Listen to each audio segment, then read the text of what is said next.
नमस्कार दोस्तों, स्वागत है आपको हमारे चैनल LK मोटिवेशनल पर। यह लीला कबीर साहिब के जीवन काल की है। कबीर साहिब जी ने अपने जीवन काल में सबसे ज़्यादा पाखंडवाद के खिलाफ अपनी रचना तथा शब्द गाए हैं, क्योंकि प्रथम तो सर्व मानव समाज उस पूर्ण परमात्मा से अनजान था और वही आशिक लाभ प्रदान करने वाले देवताओं को भी समाज गलत तरीके से पूज रहा था। कबीर साहिब का विरोध इसी कारण होता था कि उन्होंने हिंदुओं तथा मुसलमानों की सर्व साधना तथा इबादत को व्यर्थ बताया। इसीलिए हिंदू धर्म के ब्राह्मण और मुस्लिम समाज काजी मुलानो वीर सिंह बघेल ने अपनी पूर्व गुरु ब्राह्मण की कबीर साहिब से हुई ज्ञान चर्चा से सच्चाई जानकर कबीर साहिब को गुरु धारण किया। एक दिन दिल्ली के बादशाह सिकंदर लोदी काशी आए। मुसलमान धर्म के काजी पीर जी, यह अच्छा मौका है कबीर की शिकायत बादशाह तक पहुंचाने का। हाँ, सही कहा, उस काफिर कबीर को सजा दिलाने का इससे अच्छा मौका और कभी नहीं मिलेगा। उधर से ब्राह्मण पंडित भी मुसलमानों को उकसाने लगे। काशी के कई मुसलमान भाई और काजी मुल्ला पीर इकट्ठे होकर बादशाह सिकंदर लोदी के पास पहुँचे। अस्सलाम वालेकुम जहाँपना, काशी में हमारा जीना दुभर हो गया है। अब हमारा कोई ठिकाना नहीं है। क्यों, ऐसा क्या हुआ? सिकंदर के होते हुए आपको कोई कुछ क्या कह सकता है? बादशाह, एक कबीर नाम का काफिर है जो अपने आप को अल्लाह बताता है। वह हमारी इबादत को गलत ठहरा रहा है। बादशाह, वह काफिर ना तो गोश्त खाता है और ना ही हमें खाने दे रहा है।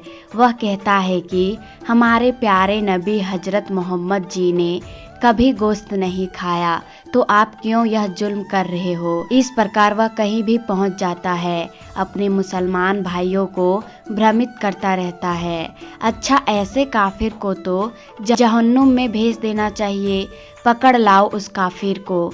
बादशाह के कुछ सैनिक कबीर साहिब को उनकी कुटिया से उठा लाते हैं। कबीर साहिब को बादशाह की सभा में ले आते हैं।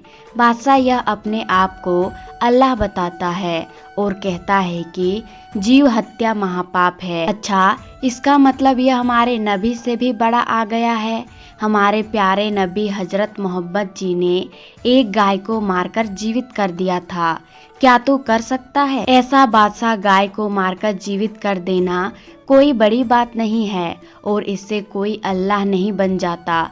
चुप रहो। अगर तुम्हारे में इतनी ही शक्ति है तो आज एक मरी हुई गाय को जीवित करके दिखलाओ, और अगर गाय को जीवित नहीं कर पाया तो मैं आज तुम्हारा सर कलम कर दूंगा। हाँ बादशाह, आज इसके सामने एक गाय काटेंगे और इसे उसका गोश्त खिलाएंगे।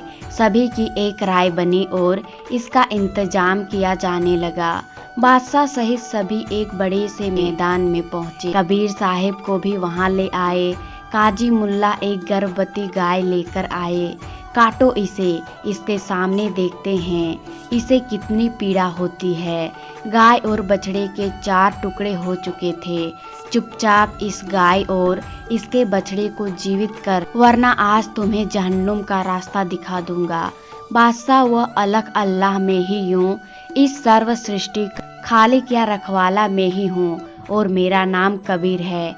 कबीर साहिब ने गाय और बच्चे के हुए 4 टुकड़ों में एक थपकी मारी। अचानक गाय और बच्चे के शरीर जुड़ गए और जीवित हो गए। सभी दर्शक कबीर साहिब के जोर जोर से जयकारे लगाने लगे। कबीर साहिब ने बछड़ा लगाकर दूध की बाल्टी भर दी। बादशाह सिकंदर लोदी चमत्कार देखकर गदगद हो गया। गो अपनी अम्मा है, तापर छुरी न बा कबीर, इसकी दूध को सभी आतम खाए काज हो आपका वो गोश्त कहाँ है? लाइए मैं खाता हूँ। अचंभित बादशाह भी कबीर साहिब के चरणों में गिर गया।